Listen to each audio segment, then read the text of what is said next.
الزمالك بيهدي النادي الاهلي صداره الدوري المصري ب 69 نقطه مناصفه مع بيراميدز بعد تعادل الزمالك مع بيراميدز بهدف مقابل هدف. بيتساوى النادي الاهلي مع بيراميدز في عدد النقط ب 69 هدف، ويتفوق النادي الاهلي في عدد الاهداف المسجله عشان يكون هو متصدر الدوري المصري في مكانه المعتاد، في مكانه الطبيعي. وخلينا نقول كده ان الصداره بيهديها للنادي الاهلي الزمالك، طبعا مع فارق ان في 3 مباريات مؤجله للنادي الاهلي، يعني لسه 9 نقط النادي الاهلي يكسب فيهم يفرق عن بيراميدز ب9 نقط وينفرد ويطير بصداره الدوري. النادي الاهلي بيفوز على المصري بهدف مقابل لا شيء، بهدف القناص، بهدف المهاجم اللي النادي الاهلي اخيرا بيلاقي فيه ضلته وبيلاقي فيه كل حاجه هو محتاجها باقدام او براسيه وسام ابو علي النادي الاهلي لصداره الدوري. 15 مباراه من وسام ب 15 مساهمه تهديفيه، ارقام عاليه جدا، ارقام كبيره جدا جدا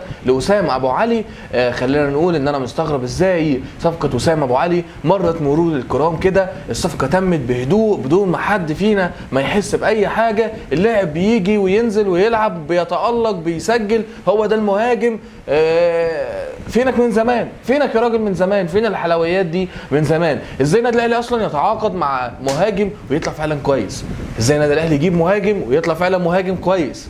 دي حاجه غريبه جدا جدا وجديده علينا، ولكن الف مليون مبروك جمهور النادي الاهلي صداره الدوري. خلينا نقول ان النادي الاهلي ان شاء الله لما يفوز بالدوري ده هيكون من اصعب الدوريات اللي النادي الاهلي فاز بيها، لان الدوري ده يعني فوز النادي الاهلي بيه او تتويج النادي الاهلي بيه هيكون ليه معاني كتيره جدا جدا جدا، اكيد هنتكلم فيها. خلينا نتكلم عن مباراه النهارده شويه، وهي مباراه كولر ولعبته عرفوا ازاي يكسبوها.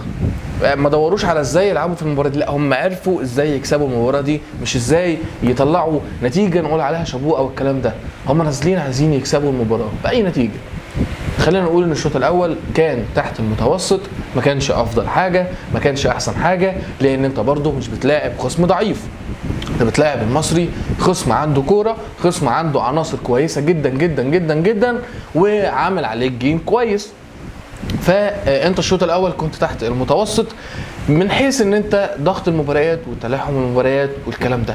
وخلينا نقول ان الناس اللي كانت بتقول لك النادي الاهلي بيلاعب او عامل دوره بينه وبين طلائع الجيش والداخليه وفرق اخر الدوري والكلام ده، طيب دلوقتي النادي الاهلي بيلاعب المنافس ليه على الدوري مباراتين رايح جاي وبيكسبوا، بياخد في النص ما بينهم مباراه لكاس مصر. النادي الاهلي بيلاعب الثالث، بيلاعب الرابع، النادي الاهلي بيفوز على المربع الذهبي وبيلعبهم كلهم في 15 يوم فقط.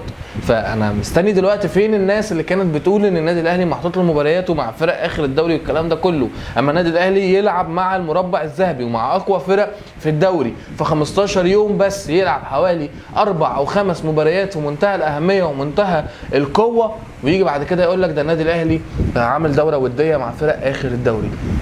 الحمد لله ان النادي الاهلي بيفوز عليهم كلهم، بيأكد ان هو افضل فرقه موجوده بلا منازع، وان الدوري احقيه للنادي الاهلي.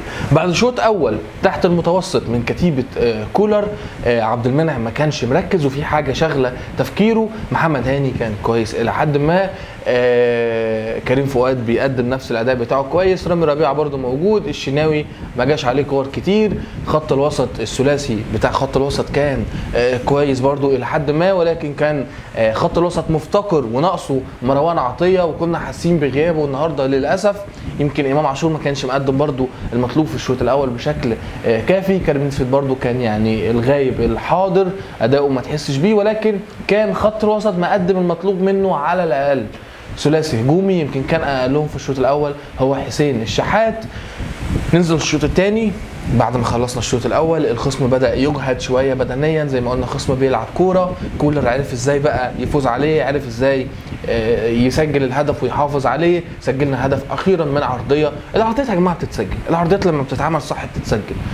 عرضيه جميله جدا جدا جدا من رضا سليم، كنا نسينا يعني ايه عرضيات اصلا، عمل عرضيه عالميه، عرضيه ممتازه، والعرضيه الممتازه من غير مهاجم قناص، من غير مهاجم هداف، من غير مهاجم بيعرف يلعب براسه ورجله، مش هتيجي جول. والحمد لله عندنا مهاجم هداف بيسجل براسه وبيسجل برجله، وسام ابو علي بيسجلها. وخلينا اقول لكم يعني صعبه جدا، على الرغم ان العرضيه كويسه، ولكن الوضع التشريحي لوسام ابو علي لحظه لعب الكوره في المرمى وتوجيهه للكوره في المرمى بالشكل ده يدرس.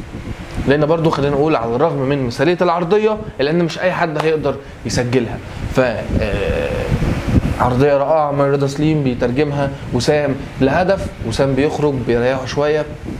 عندي تحفظ كويس ان انت تثبت عناصر في التشكيل الاساسي ويكون عندك تشكيله انت مثبتها وماشي عليها، ولكن في ظل تلاحم المباريات ده، في ظل ضغط المباريات ده، انا شايف ان انا محتاج كل مباراه اشوف اكتر من عنصر بيتغير في التشكيل الاساسي، اشوف تبديلات بدري شويه عشان اللعيبه محتاجه ترتاح. انا كده هوصل لنهايه الموسم هلاقي اللعيبه منهكه، هلاقي اللعيبه حرفيا مش قادره تشيل رجلها من على ارض الملعب، وده هيضرني للاسف. انا عندي المواسم بتتلاحم، يعني انا هخلص الدوري هوب هبدا في دوري جديد، عندي افريقيا، عندي مش عارف كاس عالم، عندي مش عارف ايه، فالمواسم بتتلاحم. فبص الاقي ان انا مش بس جيت في نهايه الموسم واللعيبه وقعت مني، ده هيستمر ده لحد بدايه الموسم اللي جاي. فانا بتمنى ان كولر يعمل روتيشن شويه ما بين اللعيبه في التشكيل الاساسي، والتبديلات تكون بدري شويه عشان نريح اللعيبه ونعمل الروتيشن ما بينهم، وما يحصلش معانا انهاك بدني او اللعيبه ذهنها يروح تماما بسبب كثره المشاركات وبسبب الاجهاد والكلام ده كله. فمباراه النادي الاهلي بيفوز بيها على المصري، الفوز رقم 15 على التوالي لكولر عشان يتساوى مع فايلر وحسام البدري. فلحد هنا حلقتنا بتكون خلصت. كنت معاكم محمد حبيبه، سلام.